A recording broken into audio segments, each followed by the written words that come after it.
ده في غسيل الكعبه. غسيل الكعبه بيبقى للامراء خادم الحرمين بيبقى موجود. فسافرنا، قال لي ما تنزل، تعالى ننزل نجرب.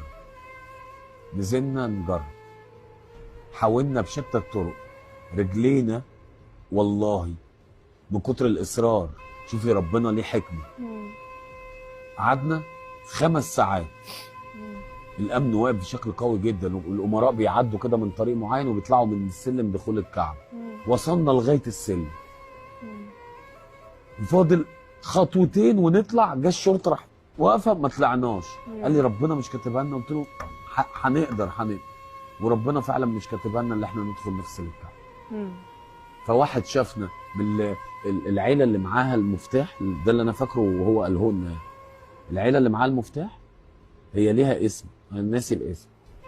فدخل بفوطه بيضه كبيره، عمل فوطتين، غسل مسح الكعبه بيهم. الفوطه دي معايا لغايه دلوقتي، والريحه ما بتروحش مني. يا سلام. ادى بطريقه واحده واداني واحده. قال انا شايفكم، ربنا جعلكم في ميزان حكمكم، غسلتوا الكعبه بنوكل، انا شايفكم من فوق بقالكم كتير قوي بتحاول. فربنا مش كاتبها لكم. فنزل والله ادانا، قال لنا عرفنا بنفسه وادانا الفوطه الكبيره البيضه دي، الريحه فيها لغايه